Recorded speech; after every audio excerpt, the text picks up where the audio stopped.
Est-ce que vous répondez aux lettres de vos admirateurs? Oui. Je vous ai écrit une lettre.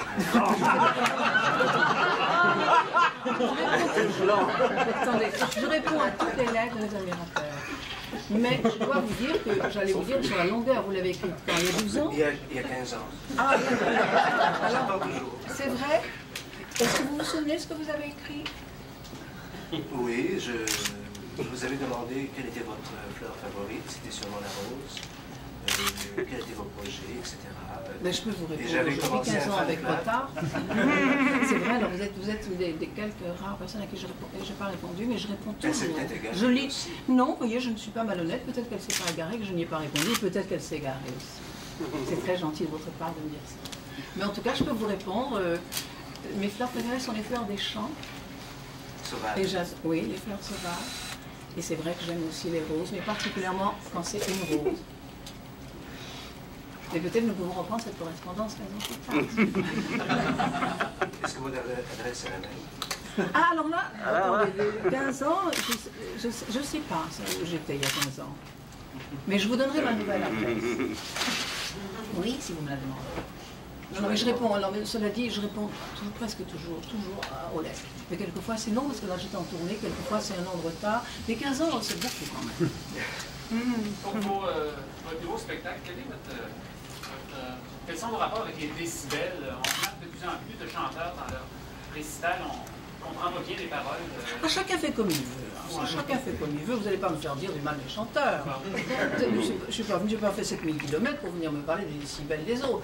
Moi, je ne sais pas ce que vous me dites là. Moi, je suis voilà. Qu'est-ce que vous voulez me dire? Bon, il y a des synthétiseurs dans votre spectacle? Absolument. Ouais. Ah. Ça- Mais oui, absolument, il est synthétiseur. Il y a un jeune type qui s'appelle Jean Lunquet, qui est formidable. C'est pas parce que les synthétiseurs qu'on n'entend pas, vous comprenez, ça n'a rien à voir. Moi, je suis justement pour mêler tout à fait les synthétiseurs et puis tout à coup un violoncelle, je trouve que c'est formidable. Mais c'est pas la raison que vous me nommez, c'est parce que les synthétiseurs, qu'on n'entend plus les paroles. Non. C'est parce que ou le son est ceci, cela ou c'est ça, mais je veux dire, ou c'est parce que c'est mixé trop fort, j'en sais rien. Puis je ne suis pas là pour, je suis pas un juge, je sais pas. Vous comprenez ce que je veux dire? Pourquoi n'accordez-vous jamais d'entrevue particulière Qu'est-ce que vous voulez dire par là? à la presse? Mais comment je suis là? Vous pouvez écouter votre question. Particulière. Mais qu'est-ce que vous voulez dire particulière? Privé, vous voulez dire? Vous parlez de demande en mariage, des choses comme ça. Non, tout à fait. Mais j'en accorde. Pourquoi vous dites ça?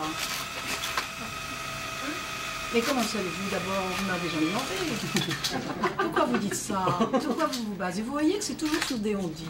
Sur quoi vous vous basez pour me dire ça? Alors, si je vous en demandais une particulière, vous me l'accorderiez? C'est à voir. Parce que j'aimerais bien savoir pourquoi même poser cette question. Vous voyez comme les choses sont. C'est toujours sur des choses, sur des on-dit. Qui vous dit que j'en accorde pas? J'en accorde, j'en ai beaucoup accordé. Ça, c'est comme une histoire de luxe, ça. Vous voyez, pourquoi? Peut-être je vous en accorde, mais je ne sais pas. Je ne sais pas. Mais j'en accorde. Ne croyez pas ça. Ne croyez pas ça. C'est absolument faux. Simplement, je dis très souvent que je n'ai pas à parler. Je sais pas d'abord, je ne sais pas parler. Mon affaire, c'est de chanter. Et que dans le fond, je sais très mal parler, que je ne vois pas ce que je peux dire pour expliquer que je chante. Il n'y a qu'une façon, c'est de chanter. Vous voyez ce que je veux dire? Mais sinon, j'accorde des interviews, croyez pas du tout ça. Je fais mon métier, c'est une courtoisie élémentaire d'accorder des interviews. Vous faites le métier, et nous faisons le même métier. Sans vous, nous n'existons pas, vous n'existez peut-être pas sans nous. Enfin, c'est comme ça, je veux dire. Non, ne croyez pas ça du tout. Maintenant, reste à voir. Reste à voir. Non, c'est des choses comme ça qu'on dit, mais non, pas du tout. Ce soir, vous paraissez très à l'aise, très accessible, Oui. Barbara. Oui. Mais vous semblez être un être inaccessible sur scène. Bon, vous êtes un personnage. Est-ce que vous êtes vraiment inaccessible? Mais qu'est-ce que ça veut dire? Quand on est sur scène, est-ce que vous connaissez des gens qui sont sur scène à qui vous pouvez les faire cuit-cuit? Est-ce que vous en connaissez? Non, parce qu'on a toujours dit ça de moi, et c'est basé sur rien du tout. Ça, c'est comme quand on dit vous vous habillez en noir. Est-ce qu'il viendrait vous viendrait l'idée de dire à quelqu'un que vous connaissez vous habillez en noir? Non, c'est tout à fait banal, c'est bien noir. Moi, on a toujours dit ah, vous habillez en noir, c'est mystérieux. Pas du tout, c'est le noir, c'est pas mystérieux, c'est très beau, ça n'a rien de mystérieux. Mais non, inaccessible. Les gens qui sont sur scène, qu'est-ce que c'est? C'est une espèce de magie, c'est la différence qu'il y a. Est-ce que tout le monde est inaccessible quand il est sur scène? Vous êtes bien d'accord là-dessus? Non, oui ou non? Non, oui, c'est vrai. Bon, maintenant je vous parais à l'aise. Non, c'est parce que je suis bien, je vois rire, je suis heureuse de vous voir et tout ça.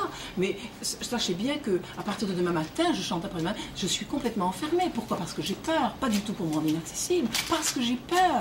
Je m'enferme parce que j'ai peur. Et que pour 2 heures de fête que j'essaye de ne pas rater, il faut que je m'enferme 24 heures. Mais c'est pas pour être mystérieuse, c'est parce que j'ai peur. C'est tout bête, vous voyez. C'est parce que j'ai peur. Est-ce que c'est parce que vous avez peur que vous avez écarté des spectacles de 5 ans à 5 ans? Oui, oui. C'est parce que j'ai peur et parce que j'aime passionnément chanter et que j'avais pas envie de devenir quelquefois, je me suis privée de chanter pour pas devenir une caricature. Parce que je pense que c'est comme un amour, et un amour très extraordinaire. Et si vous ne l'aérez pas, j'avais pas envie que cet amour-là étouffe, parce que c'est la chose essentielle de ma vie. C'est pour ça, oui, c'est pour ça. Qu'est-ce que vous faisiez pendant cette période de temps? Je ne sais Vous pas. ne faisiez pas de spectacle? J'attendais de chanter, certainement. Je ne sais pas ce que je faisais, et c'est pas important, finalement, parce que c'est un tel bonheur et un tel privilège de chanter qu'il est normal de le mériter et de le payer d'une façon ou d'une autre. Donc on n'a pas à se plaindre de ça. Vous comprenez, je ne vais pas encore vous faire très mal élevé. Oh ben oui, alors vous dites que c'est très malheureux, je ne chantais pas. Non, c'est mon truc, c'est mon affaire. Mais ce qui est important, c'est d'essayer de revenir neuf et vierge à chaque fois sur les choses, et d'être rechargé d'énergie, et à ce moment-là de sortir. C'est comme une petite bête qui se met en marche quand tout va bien, et de reprendre l'équipe et de repartir, et de dire maintenant on va. Vous voyez ce que je veux dire? Mais c'est pas ni pour faire mal, mais c'est une peur, et c'est un amour. L'amour de chanter immense, et l'amour du spectacle, et l'amour d'aller vers ce public, qui fait que pour ne pas perdre, ne pas abîmer cet amour et cette passion-là, il faut se priver de ça. Ça me paraît tout à fait normal, et pensez-y, quand vous êtes amoureux, c'est ça. Quand vous avez un rendez-vous, c'est avec la peur, c'est la peur de perdre l'autre, et c'est toujours ça. C'est de 5 ans à 5 ans et 15 ans pour les Québécois, vous pénalisez les gens qui vous aiment. Ils ont envie de vous voir, de vous entendre. Non, mais est-ce qu'ils préfèrent me voir mal, vous voyez, que je partage mal, que je donne mal? Je ne crois pas. Finalement, ils ont toujours eu un grand respect et très bien compris cette chose-là. Ils savent que quand je ressors, c'est que je peux ressortir. Et puis un jour, ben, je ne ressors plus, c'est normal, parce que tous les 5 ans, on ne peut pas. Comme vous le dites très justement, tous les 15 ans, c'est difficile. Mais ça fait aussi que j'ai le bonheur, parce que c'est vrai cette question, mais pourquoi 15 ans? Mais j'ai l'impression, là, de revenir, que c'est une chose tellement neuve. Vous comprenez? Et ça, c'est magnifique, parce que revenir tous les ans, finalement, comme une cousine de famille, vous comprenez, pour moi, c'est pas ça. Vous voyez ce que je veux dire? Parce que là, je suis allée au Japon, j'étais pas allée depuis 8 ans, je ne me rendais même pas compte. Et même dans certaines villes en France, je n'étais pas allée depuis 8-10 ans. C'est fou, vous voyez. Mais alors c'est un tel bonheur aussi. C'est pas une chose systématique comme un fonctionnariat, tac tac, je viens et je vais. Non. Moi j'ai toujours fait ce métier comme je l'aimais, comme j'aime le faire. Et ce qui est fantastique, c'est que le public a tracé ce chemin. C'est lui qui a tracé ce chemin que j'ai essayé de suivre, qui est un chemin comme ça rigoureux, des fois colère, violence, mais qui a toujours été magnifique. Et c'est pour ça peut-être que j'ai gardé ma joie de chanter. Et j'y tiens parce que si on perd le jour où on perd le désir, c'est fini. Les jours où je perds le désir, je sais que ce sera terminé.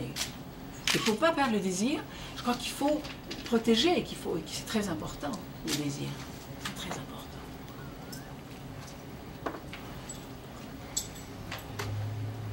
Est-ce qu'il y a des... Vous êtes comme à l'école, vous l'avez. Est-ce qu'il y a des sujets qui vous tiennent à cœur dans votre pays en France et qui sont occultés par la campagne présidentielle?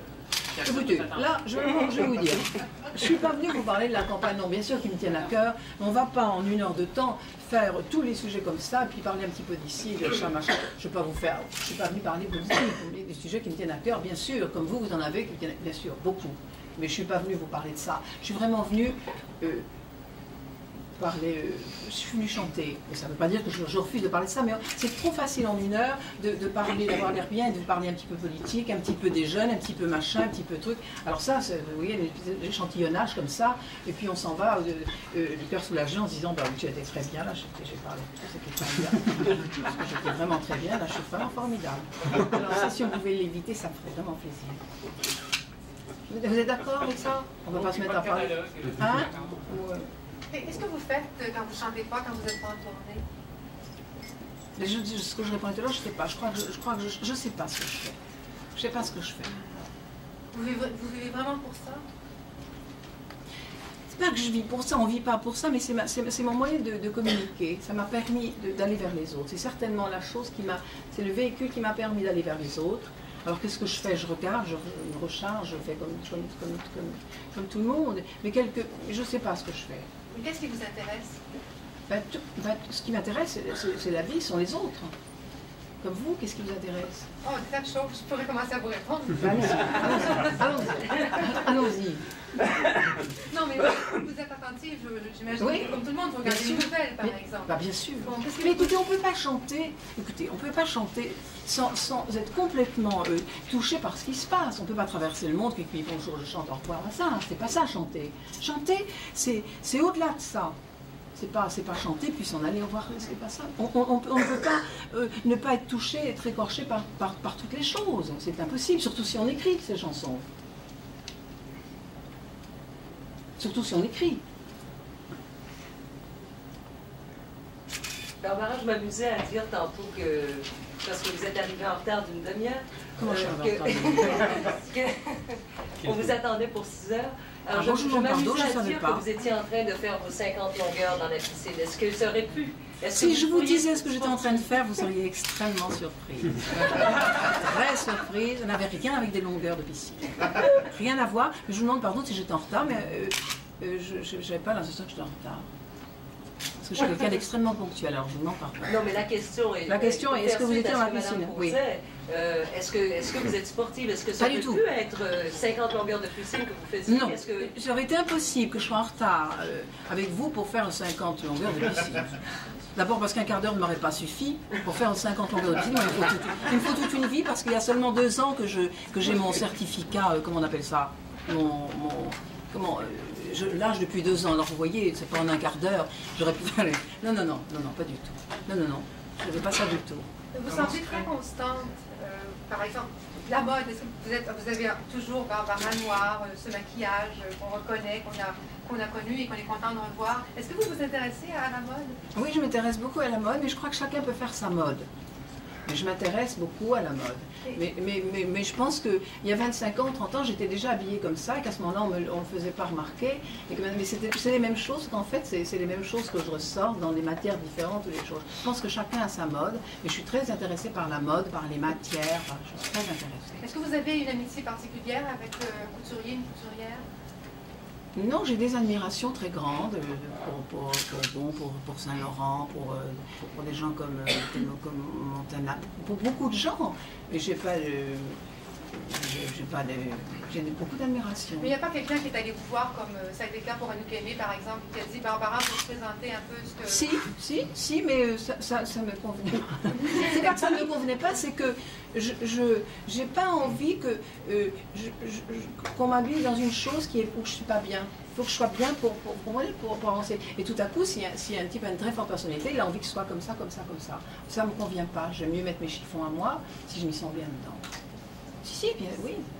Mais ce sont des gens formidables que j'admire. Mais bon, je ne peux pas marcher si ce n'est pas mes choses. C'est tout. Vous êtes très théâtrale, un peu actrice italienne aussi, le cinéma, ça... Pas du tout. Non. Mais vous me le demandez ou vous me le dites? Ben non, oui, c'est maladroit. Hein. Non, je ne sais pas si c'est une affirmation ou une question.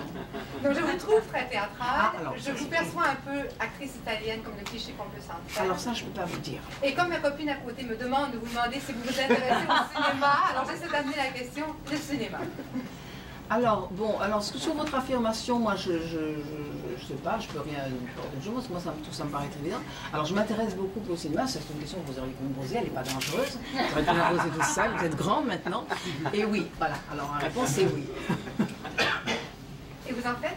Non, pas du tout. Ça vous C'est parce qu'elle a mal compris ce que je voulais que... Ah, alors dites-le vous-même. On a toujours intérêt à exprimer soi-même, car c'est toujours mal entendu ou déformé. Alors dites-moi ce que vous vouliez me dire. Non, ce que je voulais vous demander, c'est est-ce que vous avez déjà été intéressée à jouer? C'est très difficile de mettre comme vous, cinéma. Donc ça n'a jamais été vraiment formulé. Il y a eu des petites ébauches comme ça. J'ai fait une chose avec Béjart, mais c'est parce que bon, il voulait ça. J'ai fait une chose avec Brel, parce que Brel voulait ce personnage-là, il n'y avait pas de joie. Mais si vous voulez, le cinéma, c'est pas mon truc, où on est dans le champ, on n'est pas dans le champ, je comprends rien du tout. Et c'est pas mon bateau. Vous comprenez, j'adore le cinéma, mais c'est pas mon affaire. On n'est pas, il faut obéir une chose, tout à coup vous répétez pendant des heures pour dire, vous croyez que vous êtes formidable, la tasse est là, et à ce moment-là, on vous dit, bah, il y a le projecteur qui a sauté, il faut que tu recommences. Je comprends rien du tout, là. Je comprends rien du tout, c'est pas mon truc du tout. Mais ça me fascine parce que l'image me fascine. Mais c'est pas mon affaire, le cinéma. Non. Comment naît une chanson de Barbara? Comment elle se crée? C'est une question qu'on peut poser à tout le monde. Je veux dire, moi, j'écris sur une émotion, j'ai aucune imagination.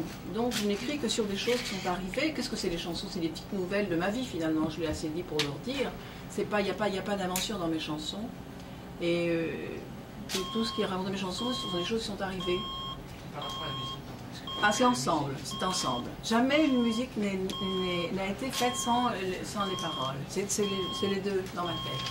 Mais des fois, simplement, je trouve la première phrase, et puis très longtemps après, la chanson vient. Vous voyez ce que je veux dire? C'est une chose qu'on porte en soi comme ça. C'est comme pas dire un si grand mot, comme un accouchement, mais c'est comme une douleur, comme ça. C'est comme un mal. C'est comme quand vous écrivez un article. Et puis après, on a l'impression que c'est pas nous qui avons écrit. Vous avez cette sensation quand vous avez écrit de vous dire c'est pas moi qui ai écrit ça. Vous avez déjà pensé ça? Eh bien moi aussi, c'est comme vous. Moi aussi, je pense comme ça.